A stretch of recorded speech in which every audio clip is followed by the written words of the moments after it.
अगर मन की सोच सुंदर हो ना तो दोस्तों इस संसार में हर चीज़ आपको सिर्फ सुंदर ही दिखाई देगी।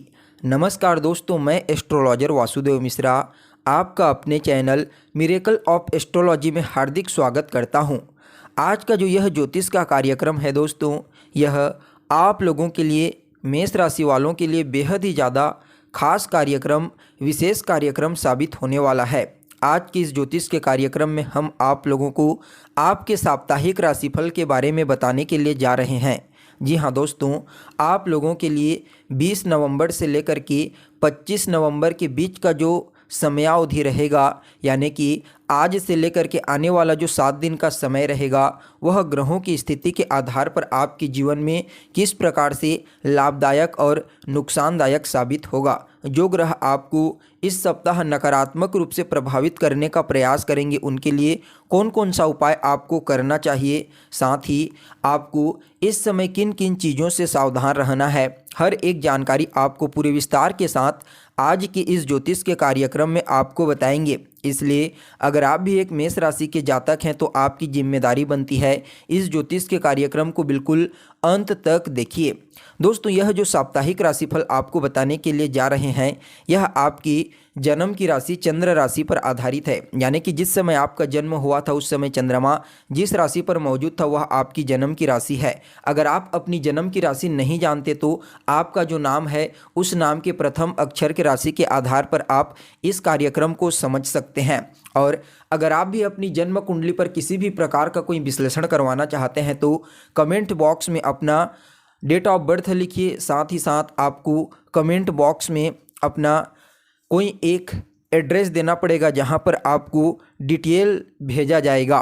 तो चलिए फिर जान लेते हैं। तो दोस्तों देखिए, जो साप्ताहिक राशिफल होता है उसका निर्धारण मुख्य रूप से चंद्रमा के गोचर पर करते हैं, क्योंकि ज्योतिष शास्त्र में चंद्रमा को हमारे मन का कारक कहा गया है। जो भी हम सोचते हैं उसे हम अपने कार्य क्षेत्र में अवश्य लागू करते हैं।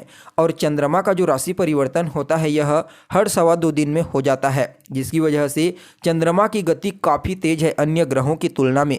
यही कारण है साप्ताहिक राशिफल की गणना चंद्रमा के आधार पर होती है। अगर इस सप्ताह चंद्रमा की स्थिति के बारे में गोचर कुंडली में बात की जाए तो 20, 21 और 22 तारीख को चंद्रमा कुंभ राशि में संचार करेंगे, जबकि 23 और 24 तारीख को चंद्रमा मीन राशि में संचार करने वाले हैं। वहीं इस सप्ताह के अंतिम जो 2 दिन होंगे, 25 और 26 तारीख को चंद्रमा मेष राशि में मित्र की राशि में संचार करेंगे।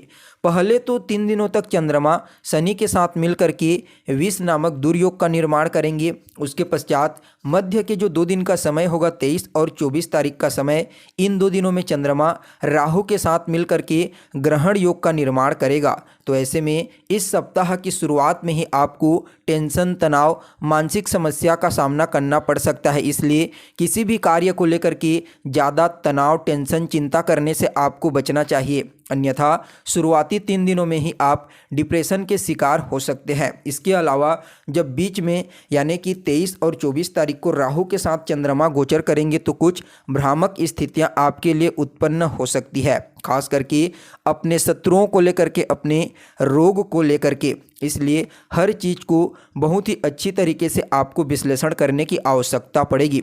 तो दोस्तों देखिए, आप लोगों के लिए, मतलब मेष राशि वालों के लिए चंद्रमा का जो गोचर होगा शुरुआती दिनों में ही आपकी राशि से 11वें स्थान पर होगा। और 11वें स्थान में गोचर करने वाला चंद्रमा आपके जीवन में लाभ के सभी रास्तों को खोल देगा।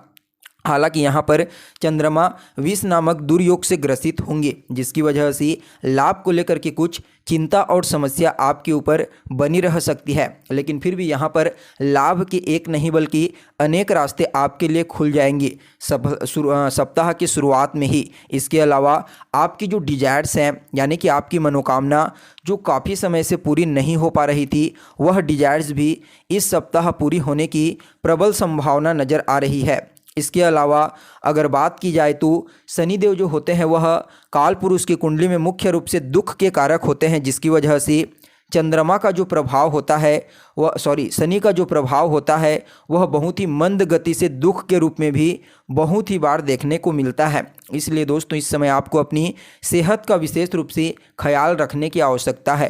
कफ कोल्ड जन्य समस्या आपको परेशान कर सकती है।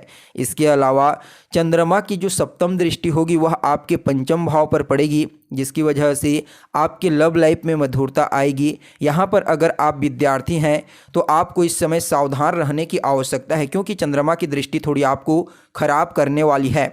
यानी कि अगर आप एक विद्यार्थी हैं तो अपनी पढ़ाई पर आपको विशेष रूप से फोकस करने की सलाह दी जाती है।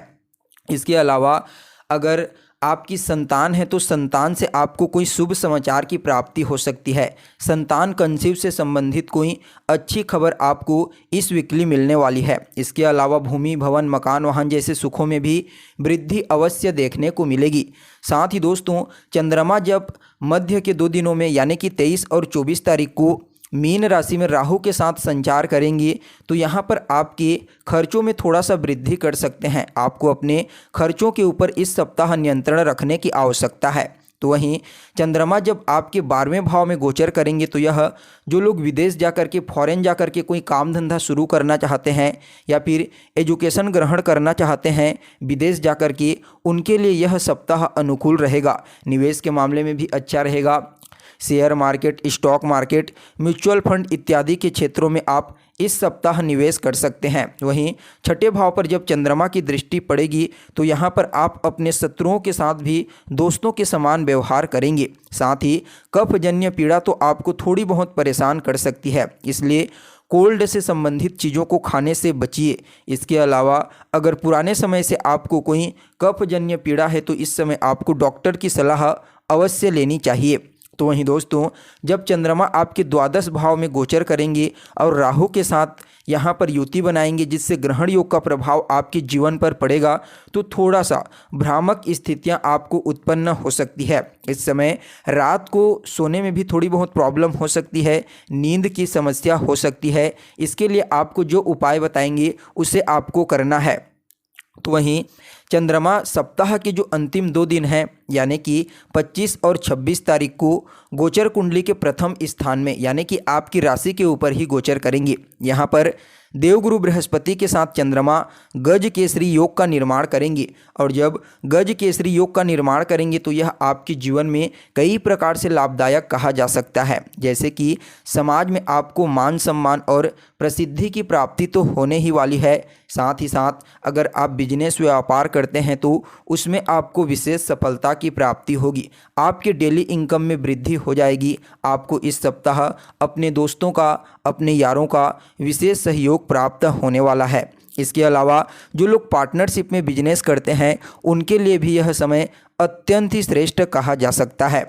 साथ ही साथ दोस्तों चंद्रमा जब आपके व्यक्तित्व के ऊपर, आपकी राशि के ऊपर गोचर करेंगे देवगुरु बृहस्पति के साथ तो यहाँ पर आपकी जो छवि है समाज में वह काफ़ी सम्मानजनक रहेगी। साथ ही आपके व्यक्तित्व से कुछ लोग प्रेरणा लेने का प्रयास करेंगे। यानी कि सप्ताह का जो अंतिम 2 दिन का समय रहेगा वह आप लोगों के लिए यानी कि मेष राशि वालों के लिए हर मामले में बहुत ही उत्तम कहा जा सकता है, क्योंकि यहाँ पर देवगुरु को चंद्रमा का बल मिलेगा और चंद्रमा को देवगुरु का बल मिलेगा, जिसकी वजह से आपकी वैवाहिक जीवन में तो बहुत ही मधुरता आएगी ही आएगी। पार्टनरशिप के बिजनेस में लाभ होगा और वहीं देवगुरु बृहस्पति की पंचम दृष्टि आपकी ज्ञान के ऊपर पड़ेगी, जिसकी वजह से इस समय आपकी बुद्धिमत्ता, आपकी चतुराई आपको न सिर्फ कार्यस्थल पर सफल बनाएगी बल्कि सामाजिक संबंधों को, पारिवारिक संबंधों को सुधारने में भी आपके लिए सहायक साबित होगी।